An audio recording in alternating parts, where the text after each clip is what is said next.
नमस्कार, स्वागत है आप सभी का खबर दिन भर में। मैं हूं आपके साथ सुनील चौहान। कांग्रेस नेता पूर्व सांसद राहुल गांधी ने मोदी सरनेम मामले को लेकर अब सुप्रीम कोर्ट का दरवाजा खटखटाया है। उन्होंने शनिवार को गुजरात हाईकोर्ट के आदेश के खिलाफ याचिका दाखिल की।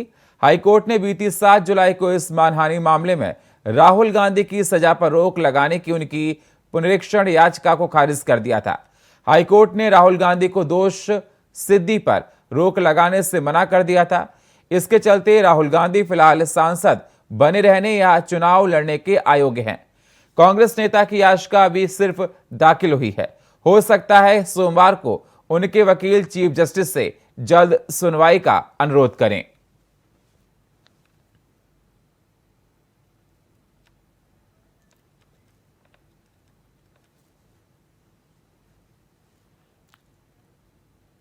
मॉनसून सत्र को लेकर कांग्रेस नेता सोनिया गांधी के आवास पर पार्लियामेंट्री स्ट्रेटेजी कमेटी की बैठक हुई है, जिसमें मॉनसून सत्र के दौरान मोदी सरकार को घेरने को लेकर रणनीति पर चर्चा की गई।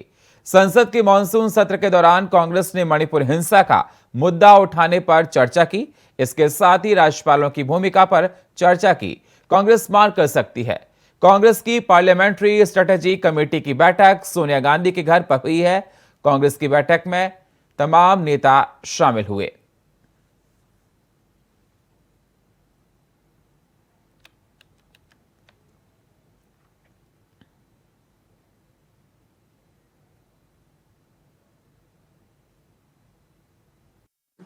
हमारी जो संसदीय रणनीति ग्रुप है, पार्लियामेंट्री स्ट्रेटेजी ग्रुप, उसकी दूसरी बैठक हुई है।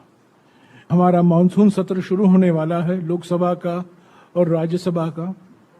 उसमें जो विधेयक पेश होने वाले हैं सरकार की ओर से, जो मुद्दे हमें उठाने हैं हमारी विपक्ष की ओर से और खास तौर से कांग्रेस पार्टी की ओर से, उस पर लंबी चर्चा हुई। बहस होनी चाहिए, इसकी हम मांग करेंगे लोकसभा में और राज्यसभा में। पहला विषय तो मणिपुर है। इस पर कांग्रेस पार्टी अडिग है। इस पर हम इससे पीछे हटेंगे नहीं। इस पर चर्चा होना जरूरी है। शुरुआत में ही इस पर बहस होने की जरूरत है। इसमें प्रधानमंत्री जी को भी बोलना चाहिए। प्रधानमंत्री की मौजूदगी में ये बहस होनी चाहिए। प्रत्यक्ष रूप से मोदी सरकार खुद कर रही है यह आक्रमण। कुछ ऐसे मिसाल है जहां जो व्यक्ति उन्होंने नियुक्त किए हैं उनके ओर से यह आक्रमण हो रहा है। यह संविधान का उल्लंघन है। चुने हुए राज्य सरकारों पर यह सीधा आक्रमण है। मोदी सरकार के द्वारा, राज्यपालों के द्वारा। कांग्रेस पार्टी हमेशा इसके खिलाफ रही है, इसके खिलाफ लड़ी है, लड़ती रहेगी। और जो संवैधानिक संस्थाएं हैं, उनकी जो स्वतंत्रता है, उसको खत्म किया जा रहा है। इस पर हम जरूर चर्चा मांगेंगे। जीएसटी को लेकर जो अभी अभी जानकारी आई है कि पीएमएलए छोटे व्यापारियों पर भी लागू होगा। ऐसे तो लघु उद्योग पर लागू होता ही है, पर पहली बार हम पढ़ रहे हैं कि पीएमएलए छोटे व्यापारी पर भी लागू होगा। ये हम समझते हैं, ये बिना कोई चर्चा किए हुए, बिना कुछ जानकारी दिए गए हुए, ये अपने आप अपनी मनमर्जी से मोदी सरकार ने यह निर्णय लिया है। दिल्ली में शनिवार को यमुना का वाटर लेवल कम हुआ। दोपहर 12 बजे यमुना नदी का जलस्तर घटकर 207.38 मीटर पर आ गया। इसके अभी और कम होने की उम्मीद है। उधर मौसम विभाग ने शनिवार को दिल्ली के बारिश का येलो अलर्ट जारी किया है। आईएमडी के मुताबिक 15 जुलाई को दिल्ली में हल्की से मध्यम बारिश हो सकती है। राजधानी के इंद्रप्रस्थ इलाके में यमुना नदी में बने ड्रेनेज को रेगुलेटर टूट गया था। इसे शुक्रवार रात सेना की मदद से ठीक कर दिया गया है। आईटीओ बैराज का एक गेट भी खोल दिया गया है। हालांकि अभी भी बाढ़ का पानी यमुना बाजार, लाल किला, आईटीओ, बेला रोड और आसपास के इलाकों में भरा हुआ है। राहत और बचाव के लिए एनडीआरएफ की 16 टीमें अभी भी तैनात हैं।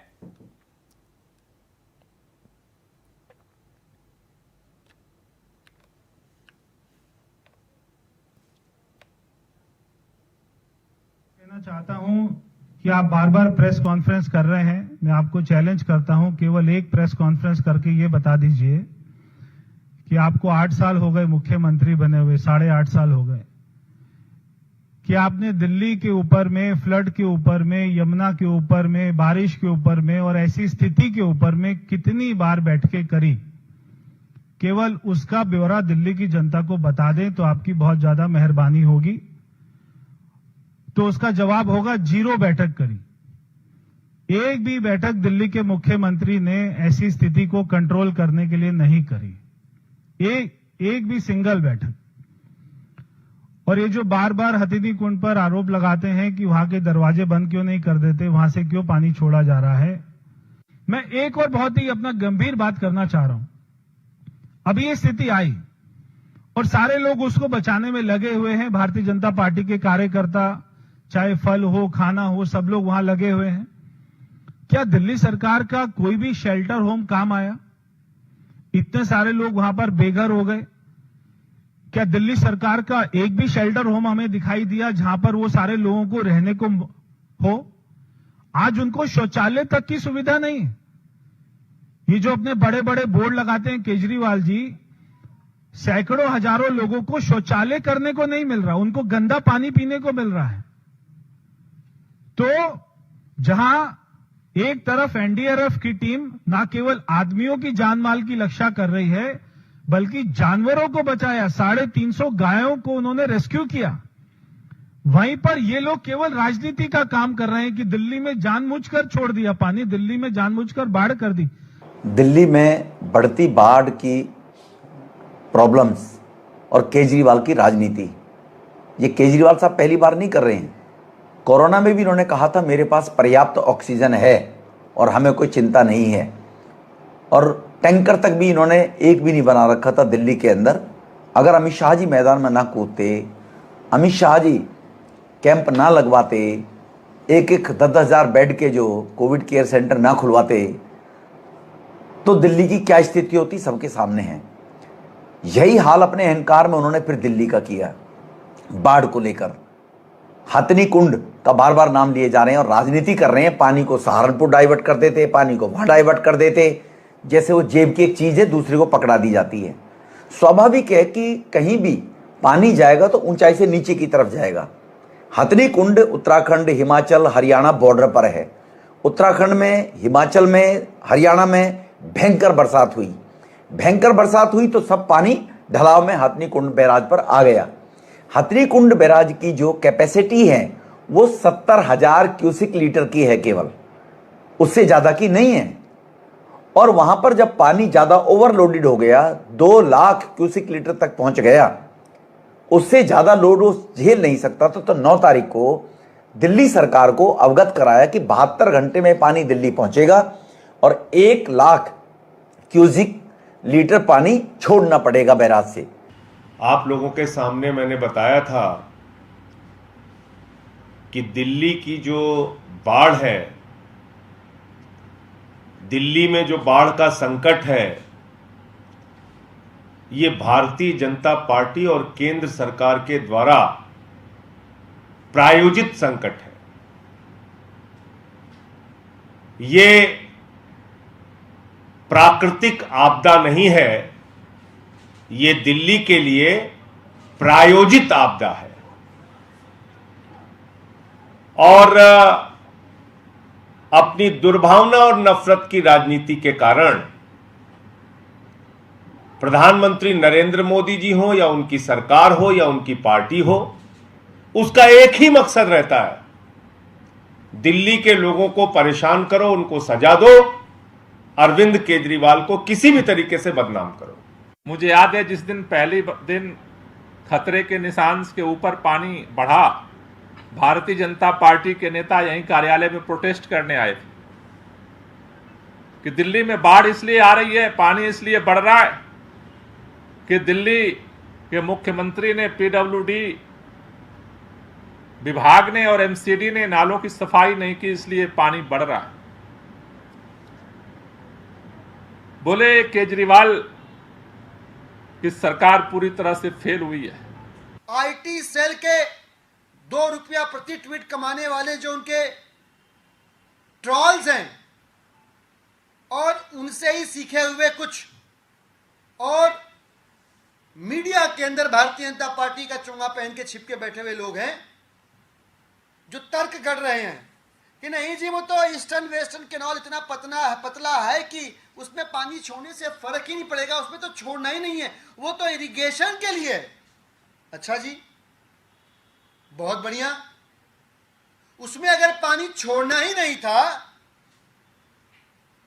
तो कल जब बवाल मचा तो अचानक से सेंट्रल वाटर कमीशन की रातों रात गाइडलाइन चेंज हो गई और आपने कैनाल्स के अंदर पानी छोड़ना क्यों शुरू कर दिया? तो देश और दिल्ली के लोग भी देख रहे हैं। समाजवादी पार्टी के नेता आजम खान को हेट स्पीच मामले में बड़ा झटका लगा है।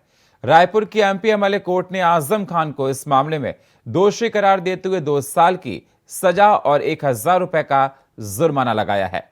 देखिए रिपोर्ट।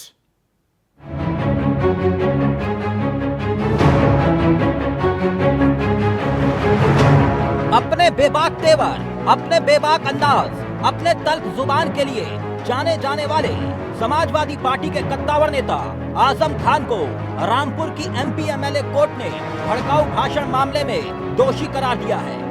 आजम को 2 साल की सजा का ऐलान किया गया है।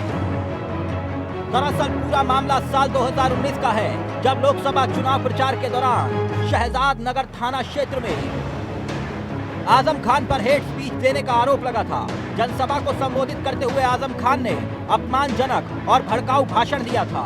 उन्होंने प्रधानमंत्री नरेंद्र मोदी और यूपी के मुख्यमंत्री योगी आदित्यनाथ पर अभद्र टिप्पणी की थी। इस मामले में एडीओ पंचायत अनिल कुमार ने शहजाद नगर थाने में मुकदमा दर्ज कराया था।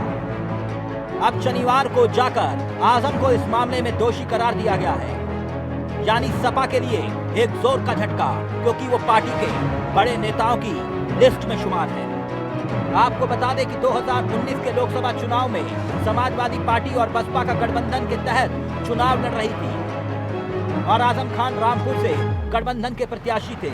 उस दौरान शहजाद नगर थाना क्षेत्र के धमोरा में आजम खान की एक जनसभा चल रही थी। इस जनसभा में आजम खान भाषण दे रहे थे अपनी ही लय में, अपने पुराने अंदाज में, लेकिन जो बोला वो सोशल मीडिया पर वायरल हो गया। इस वायरल वीडियो में आजम खान ने मुख्यमंत्री, प्रधानमंत्री और तत्कालीन जिला अधिकारी और दूसरे अधिकारियों को लेकर अपमानजनक बातें कही थी। वायरल वीडियो के आधार पर एडीओ पंचायत अनिल कुमार ने थाने में आजम के खिलाफ मुकदमा दर्ज कराया। अब आजम खान को दोषी करार दिए जाने के बाद बीजेपी खुलकर कह रही है ये तो होना ही था, हमने हमेशा सत्य का साथ दिया है, हमें विश्वास है कि सत्य की जीत होगी और यही हुआ। आजम की जुबान पर अब ताला लगेगा। वैसे तो पहले अक्टूबर 2022 में भी एक हेट स्पीच के मामले में आजम खान को 2 साल की सजा हुई थी, जिसकी वजह से उनकी विधायकी तक चली गई। हालांकि उस मामले में सेशन कोर्ट ने उन्हें बरी कर दिया था।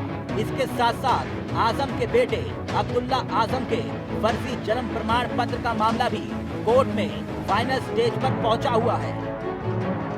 उसमें भी फैसला आने वाला है, यानी आजम के लिए दिक्कतें कम होने का नाम नहीं ले रही। कल तक जुबान उनकी ताकत हुआ करती थी, आज यही जुबान उनके लिए जी का जंजाल बन गई है। Bureau report, India voice.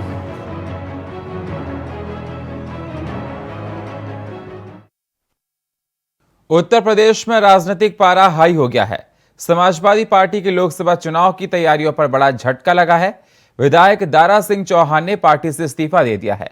UP चुनाव 2022 से ठीक पहले भारतीय जनता पार्टी छोड़कर दारा सिंह चौहान ने सपा की सदस्यता ली थी।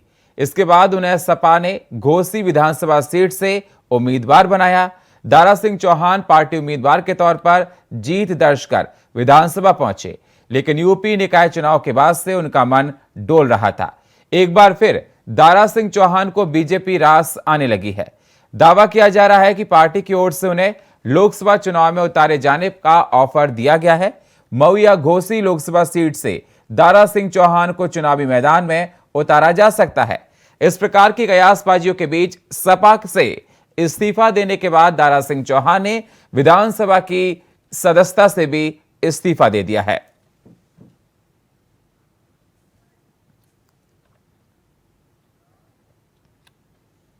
प्रदेश में भारी बारिश के कारण जनजीवन पटरी से उतरा हुआ नजर आ रहा है। विपक्षी पार्टियों को एक बार फिर सरकार का जुबानी हमला करने का मौका मिल गया है, लेकिन इस बीच सभी लोग सीएम पुष्कर सिंह धामी की तारीफ करते हुए भी नजर आ रहे हैं, जिन्होंने आपदा की इस घड़ी में स्वयं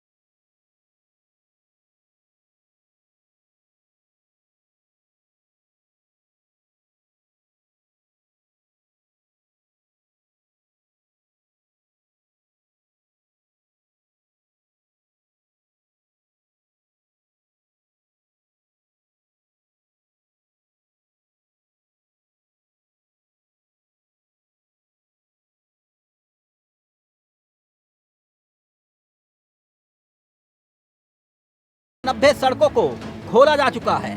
इस मानसून सीजन में 18 पुल क्षतिग्रस्त हुए हैं। नमस्कार, आपने सुन ही लिया होगा कि मालन पर जो हमारा पुल है वो टूटा है। इस पर अब आप क्या करने जा रहे हैं? आप ये भी जानते हैं कि हर एक बैठक में, हर एक चिट्ठी में आपको मैंने ये कहा है कि पुलों के लिए आप कुछ व्यवस्था करें। सब आपका कहना यह है कि कोई माणक में नहीं बैठता है। अब क्या माणक में, कौन सी चीज अब माणक में बैठेगी? अब आप मुझे ये बताइए। For the last 1 year, I have been writing letters to your department, to the PWD, that my pools are not in, the bridges are not in a good condition. There has the khanan which has happened in this ilaka and nothing was done. We have been writing to the DM, we have been writing to you, we have been sending you estimates, nothing has been done. सरकार की तरफ से अब तक जो भी काम किए गए इस आपदा के सीजन में, उन सब कामों पर मुख्यमंत्री पुष्कर सिंह धामी की तारीफ सत्ता पक्ष के साथ साथ विपक्ष के नेता भी करते हुए दिखाई दे रहे हैं, क्योंकि मुख्यमंत्री धामी अकेले विपदा की घड़ी में सबके दुख सुनते और उन दुखों का निवारण करते हुए नजर आ रहे हैं। सबसे ज्यादा अगर कोई निशाने पर है तो लोक निर्माण विभाग और बाढ़ नियंत्रण मंत्री सतपाल महाराज हैं, जो अभी तक इस आपदा की घड़ी में पूरे प्रदेश में ही नदारद दिखाई दिए। सरकार के मंत्रियों के असंवेदनशील रवैये को लेकर विपक्षी दल आक्रामक रुख अपनाए हुए हैं। विपक्ष के नेता सरकार से मांग कर रहे हैं कि ऐसे मंत्रियों को तुरंत हटा दें जो जनता के प्रति संवेदनशील नहीं है। कांग्रेस के प्रदेश अध्यक्ष करण माहरा की माने तो बेलगाम अफसरशाही की पोल खुद विधानसभा अध्यक्ष रितु खंडूरी का वो वीडियो खोल रहा है, जिसमें वो आपदा सचिव से उनकी लापरवाहियों का जिक्र कर रही है।